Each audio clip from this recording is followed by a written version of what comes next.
So guys, nandito na naman kami. My name is Roel. My name is Mark. At ngayong araw pag-uusapan na naman natin yung isa sa mga comments doon sa ating YouTube channel. Yes. Okay, at ito ay nagmula kay... I am Josephine, 79. Yes, hi Miss Josephine79. So thank you sa panonood ng YouTube namin. At ito is comment mo about sa buhay dito sa Dubai, about sa Yes. bahay and yung pinagdaanan niya. So ano yun? Basahin mo ngayon, Mark? Okay, sabi ni Josephine, Dubai, the most expensive place in the UAE. But of course, one of the most visited place in the world. Also, kaya nga, mapapasabi ka na lang ng Dubai, ang ganda mo, pero nakakapagod ka. Okay. We've been there for almost 10 years until we moved na dito sa Abu Dhabi. Well, ganun tayo mga OFW, no? Permanent address kung saan ang better job doon tayo. Pero as years goes by, na-compare ko na mas mababa talaga ang cost of living dito compare to Dubai. By the way, thanks for sharing this kind of video. At least nakikita ng mga nasa Pinas or ng family ng mga OFW dito na hindi masarap ang buhay abroad. Yeah. So thank you so much ulit Miss Jocelyn. Ano, iisa-isahin natin ngayon, i-open mo, iisa-isahin natin ngayon yung sinasabi niya kasi sobrang haba, which is totoo naman din kasi na tayo, katulad dito sa lugar kung nasan kami ngayon, ito, still, nasa Dubai tayo, pero marami pa ring parang kumbaga mga iskinita na hindi natin napapakita, which is Tama. sa Dubai, syempre, ang mga OFW, especially sa photos, especially pag nasa ibang bansa ka. Ang nakikita lang is yung mga magagandang place sa Dubai tulad ng Burj Khalifa, Burj ganito, ganyan. Lahat ng Burj. Yeah, saka usapang OFW talagang ang papakita lang nila is pag nagpicture ka, nagvideo ka, masaya ka. Di ba? So, ibang-iba sa pamumuhay ng mga tao dito na kadalasan nga, kunyari mo, that's okay bro, no problem. So, nandito tayo reality, wala to cut. So, kung dumaan kung sino ang dadaan. So, kadalasan dito sa lugar namin is puro Kasi dito sa lugar na kung nasan kami is parang ito yung tinatawag nilang old souk. Parang gano'n, parang something na gano'n. Not old souk. Old Dubai. Kasi dito sa Old Dubai, nandito hindi ito matataas yung mga buildings, mga luma ba kumbaga. Kasi pagdating mo doon sa dito sa Dubai frame doon, mga Burj Khalifa, mga new. Mga iba so, na ayan, may dadaan. That's okay, bro. So, ganyan. Kung nakikita nyo, eto, nung araw pa to, ginagamit nila yun sa sa India, sa Pakistan. Kumbaga, walang kalabaw, pero tao yung humihila. Humihila, di ba? So, ganyan. So, reality to dito sa Dubai na which is hindi naman napapakita to doon sa ibang mga vlogs or sa mga taong syempre gusto ma-amaze na dito sa United Arab Emirates. Ngayon guys, nakikita nyo yung reality ng buhay dito sa Dubai. So, yun nga, yung sinasabi ni Miss Jocelyn. Okay, iisa-isahin natin to kasi sabi niya, Dubai is the most expensive in the UAE. Totoo naman. Kaya nga nandito na ang pinaka-tallest, magaganda, futuristic. Yeah. Almost lahat dito pinapakita na nandoon sa Guinness World Book of Records. At kung expenses naman, bahay. Napakamahal, di ba? Hindi lang. That's fine, bro. Napakamahal ng bahay dito, napakamahal ng mga bilihin. Kung talagang i-compare mo sa ibang mga Emirates. Di ba? So, sabi nga dyan ni Miss Josephine, 10 years daw siya dito. Pumunta tayo doon. So, tinan mo. But of course, one of the most visited place in the world also. Yes. Which is totoo naman. Sabi nga dyan, nakita ko nga sa TikTok nakaraan, yung Dubai Mall daw is the most visited. Most visited? Mall. Yeah, that's okay. Most visited mall in the whole world. Which is 130 million daw yung nag-visit nun. Kasi nga naman, nandun yung Burj Khalifa. Di ba? So, talagang pupuntahan niya ng mga tao. O, di ba? Si ate dumaan dito, which is Emirates. Ganyan yung mga ng mga Emirates. So, katulad nito, syempre kahit nag-work ka sa mga magagandang company, segue tayo, still, dito sa Dubai, hanap ka ng mas murang tirahan. Which is dito kasi sa medyo banda dito, hindi malapit sa metro. Actually, malapit din siya sa Union, pero medyo malayo dun sa mas madami tao, mga Filipino. Mas mura ang bahay. Di ba? So, kaya nga, mapapasabi ka na lang ng Dubai, ang ganda mo. Pero nakakapagod ka. So, siguro dahil, ang ano dito siguro, iba-iba yung pinanghuhugutan ni Miss Jocelyn dito eh. Ang sinasabing Dubai, ang ganda mo, siguro dahil work ka ng work, pero yung sweldo mo not enough Para sa pagbayad ng bahay, pagpapadala sa Pilipinas, paggastos mo dito, paggastos, mo. pagkain. So, lahat. Which is, parang iba siguro sa atin, work ng work, pero at the end of the day, may naiipon pa. Kaya konti siguro lang. napagod din si Miss Jocelyn dito sa United May naipon siyang konti. Hindi ko pala masabing sa United Arab Emirates. Sa Dubai Sa specific. Kasi sa Dubai talaga, is ayan, tumutulo, pumapatak-patak pa ang mga aircon. Aircon. We've been there for almost 10 years until we moved dito sa Abu Dhabi. Which is knowing na it's still United Arab Emirates. Abu Dhabi. Abu Dhabi, 7 Emirates na pagpunta ka ng Abu Dhabi from Dubai is nasa, kung may sarili ka sa sakyan, nasa 1.5 hour, kung bus, nasa 2 to 2.5 hour papunta doon. Pero ibang-iba ang buhay sa Dubai kesa sa Abu Dhabi. Abu Dhabi. So, minsan siguro pumunta tayo ng Abu Dhabi para magtanong din tayo kung gaano ba ka-okay ang Abu Dhabi. At tahimik sa Abu Dhabi actually. Pero swertihan kasi lalo na kung maganda yung company mo nakuha doon, mas malaki-laki. Pagkatapos doon ka titira, maliit ang cost Oo of nga, living. interesado rin ako kung ano yung Buhay sa ibang Abu Dhabi. buhay ng mga kababayan natin na nasa Abu Dhabi.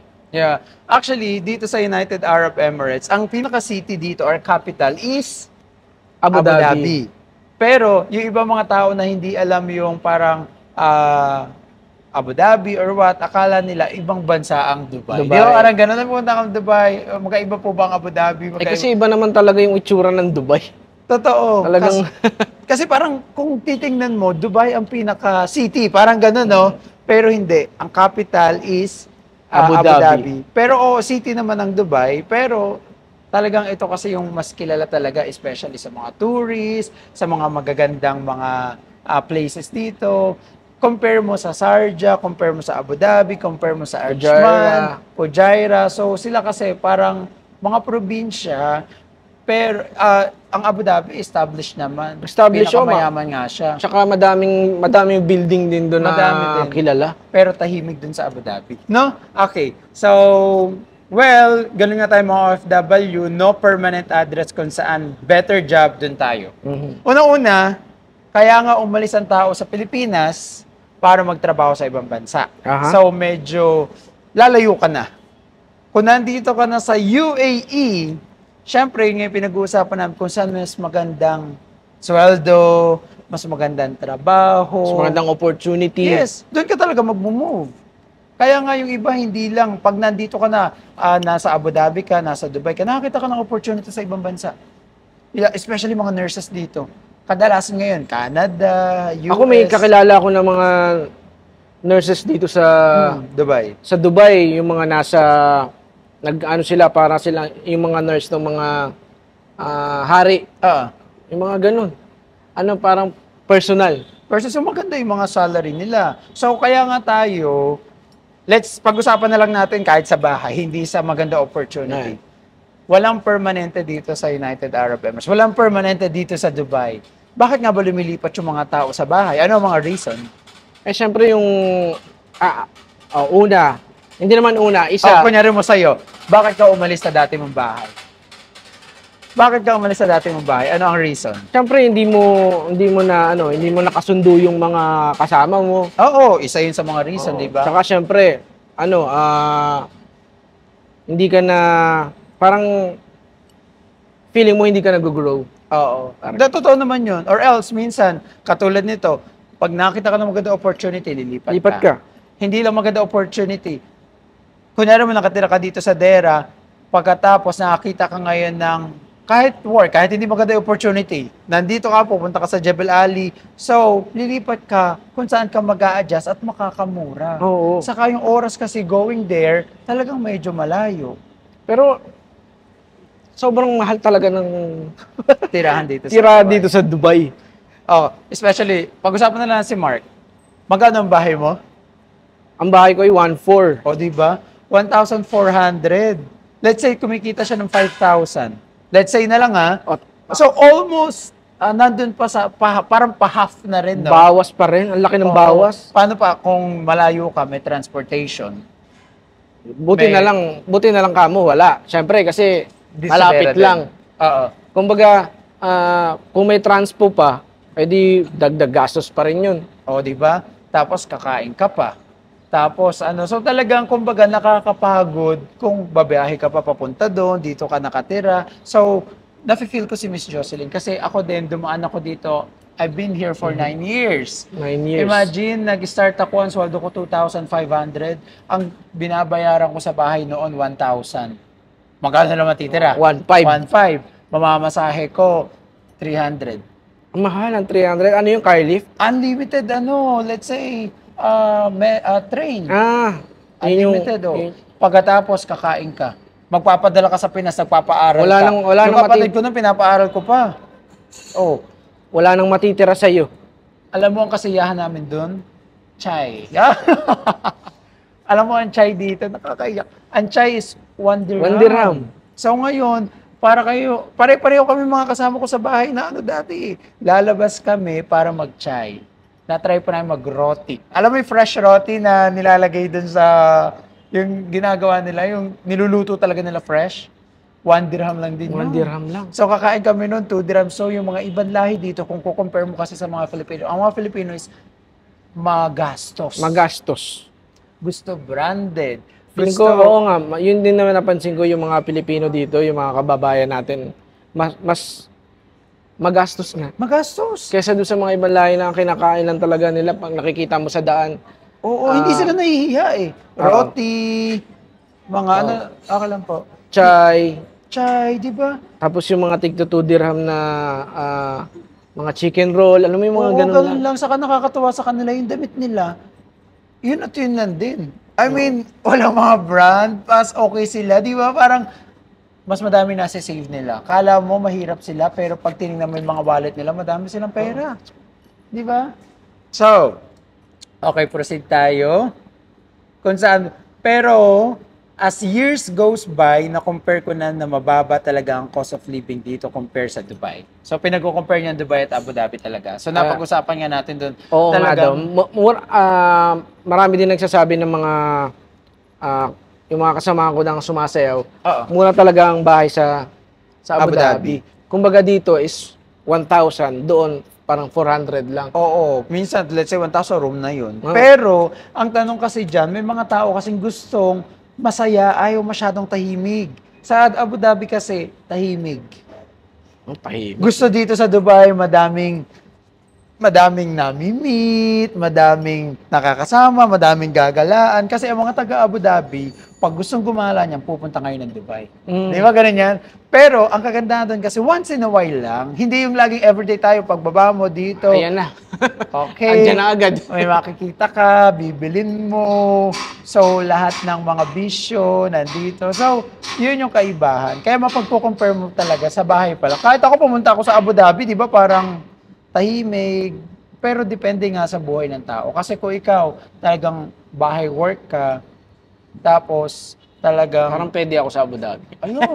Hindi, oo, okay ang Abu Dhabi sa mga ganong, mga ganong buhay. Okay. So talagang pagko-compare mo na mura naman talaga, hindi lang sa Abu Dhabi. May Sharjah. Oh, Sharjah. Alam mo, mura din sa Mura Sharjah. din. May Ajman, Fujairah. Malalayo lang. Dito, kung magagaling ka sa Dubai, pero still, at the end of the day, ang usapan dyan, magkano ba ang sweldo? Oo. Pag iba kasi, katulad na na-interview natin nakaraan si Ate Dana ba yun? Yung nag-exit? Di ba? In-offer siya sa Fujairah, pero ayaw niya. Kasi nga, malayo. Saka, may jowa siya dun sa Abu Dhabi. So, parang pag pumunta siya dun sa Fujairah, which is 3 to 4 hours ang biyahe, malayo. Parang LDR din sila. Yung iba kinukonsider din kasi yung mga kasama, kinukonsider yung jowa, kung lalo. At saka hindi madaling pumunta dun, ha? Oo. Kailangan mo lalo kung makabas ka. Malayo-layo. Okay. So, by the way, thanks for sharing this kind of video. At least nakikita ng mga nasa Pinas or mga family ng OFW dito na hindi masarap ang buhay abroad. So, ano masasabi mo doon? Ikaw, based on your experience, 2 years ka pa lang, bago ka pa lang, masaya ba ang buhay abroad? May masayang part, may malungkot din na part. Yun naman talaga yung mga ng mga OFW eh. So choice din natin mag-abroad. 'Di ba? Choice natin mag-abroad. Pero yung iniisip akala nung mga nasa Pilipinas is Madali. At pag maganda ay okay na to, nakapag-abroad na eh. Hindi, maganda naman talaga, pero ang problema dito is, ikaw, pag nagka-problema ka, like for example, nawalan ka ng pera, sino ang hinihinga mo ng tulong? Sinasabihan mo ba yung family mo na, ma, wala akong pera, pwede ba manghiram? Or yung iba kasing OFW, hindi, kaya ko pa. Sige, yung kumbaga tinatago nila yung totoong buhay nila dito kasi ayaw nila mapahiya sa family nila, nag-abroad nga sila para kumita, pero hindi lahat kasi nag-abroad is nagiging successful. Ako sinasabi ko, naku, wala akong pera. Kasi syempre pag yung mga sa pamilya ko naman, sinasabi ko na, naku, wala akong hindi kami sumahod. Wala akong sahod. Di ba? Pero paano ka makakapagpadala? Okay. Pero pinapasoldo ko ta. Ay! Hindi yan! Sa dati. Baka mamaya, hindi, totoo naman kasi yun yung problema sa mga OFW na sabi nga ni Vice Ganda nakalagay doon na dapat unahin muna natin yung sarili natin na maging okay bago tayo tumulong. Ay kasi paano kung hindi ka na ikaw yung hindi okay? Oo. Paano ka na paano tutulong? Paano ka makakapagpadala? Paano ka gagawa ng pera? Oo.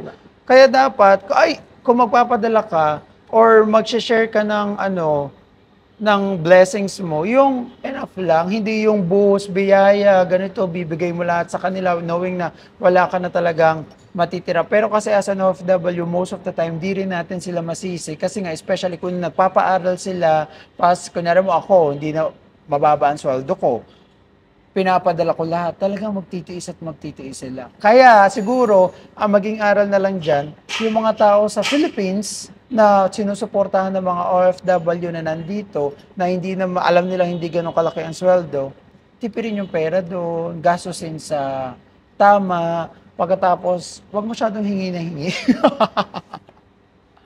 Kasi, to be honest, alam mo sa Pilipinas, bigyan mo ng pera o hindi mo bigyan ng pera, pareho nabubuhay.